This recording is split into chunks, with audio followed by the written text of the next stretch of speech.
पर ये जो तेरी उड़ती हुई जवान है ना, उससे साफ पता चल रहा है तूने इसकी जिंदगी झंड कर रखी है। अबे ओए, तू होती कौन है मेरा हाथ पकड़ने वाली?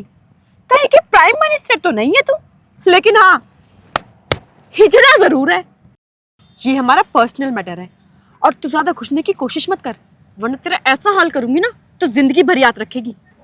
और तू मेरा हक दे, वरना तुझे जेल ऐसा भेजूंगी ना, जिंदगी भर जेल में चक्के पीसेगा, समझा? और फिर तुझे पता चलेगा कि तूने किससे पंगा लिया है। अरे हुआ क्या है, इतनी फड़फड़ा क्यों रही है ये? हाँ इसे बता, बीच किया ना तो बीच में तो घुसेगी। तुमने ना मेरे साथ धोखा किया है, धोखा। लड़की होने का नाजायज फायदा मत उठाओ। लड़की होने का फायदा कैसे उठाते हैं ना, वो मैं अब तुझे बताऊंगी। हाँ बताओ, क्या बताओगी? ज्यादा से ज्यादा जेल ही तो करवा सकती हो, फांसी तो नहीं दिलवा सकती। और वैसे भी तुमसे शादी करके ना मैंने अपने गले में फांसी का फंदा ही लगा रखा है। जिंदगी मेरी बर्बाद हुई है, तुम्हारी नहीं। शादी के नाम पे पैसा कमाने का अच्छा शॉर्टकट अपना रखा है। शादी करो, तलाक लो और एक परिवार की सारी जमा पूंजी लेके निकल लो। कानून तो बैठा ही तुम्हारी मदद करने के लिए। और हमारा क्या, हमारी तो कोई सुनवाई नहीं है। कभी दहेज का केस, कभी शोषण का केस, और आजकल तो तुम जैसी लड़कियां तलाक के पेपर साथ लेके घूमती हो।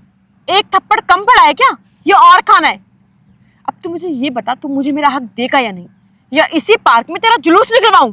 अरे कौन सा हक? जो तुमने शादी करके मेरी जिंदगी बर्बाद करी है, उसका हक। अरे उसको शादी नहीं बोलते हैं, उसको प्लानिंग बोलते हैं, प्लानिंग। शादी करो, 2 महीने बाद तलाक लो और निकल लो। आखिर तुम मेरे साथ रहना क्यों नहीं चाहती? मैं तेरे साथ रहना नहीं चाहती, क्योंकि नर्क से भी बदतर जिंदगी है तेरे साथ। वाह वाह, यही है तुम्हारा स्टैंडर्ड? अच्छा, तो तू मेरा स्टैंडर्ड देखेगा? ले देख अब। तू है कौन और तेरी हिम्मत कैसे हुई मेरा हाथ पकड़ने की? पहले अटेम्प्ट में तो मुझे लगा कि ये लड़का गलत है, पर ये जो तेरी उड़ती हुई जवान है ना, उससे साफ पता चल रहा है तूने इसकी जिंदगी झंड कर रखी है। अबे ओए, तू होती कौन है मेरा हाथ पकड़ने वाली? कहीं की प्राइम मिनिस्टर तो नहीं है तू, लेकिन हाँ हिजड़ा जरूर है।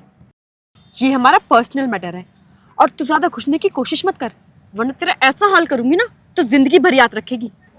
और तू मेरा हक दे, वरना तुझे जेल ऐसा भेजूंगी ना, जिंदगी भर जेल में चक्के पीसेगा, समझा?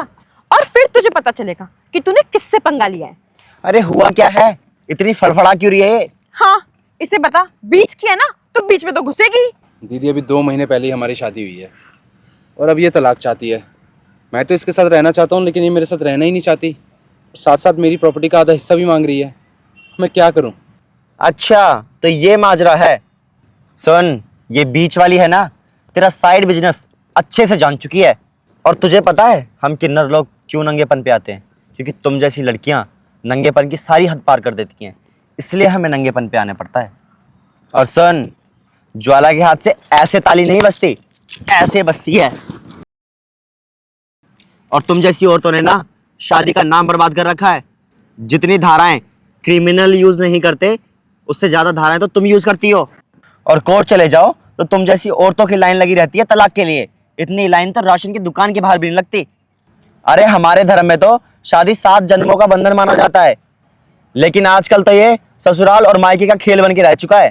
तो जैसी लड़कियों की वजह से तो लड़के शादी करने से डरने लगे हैं, उनके माँ बाप डरने लगे हैं।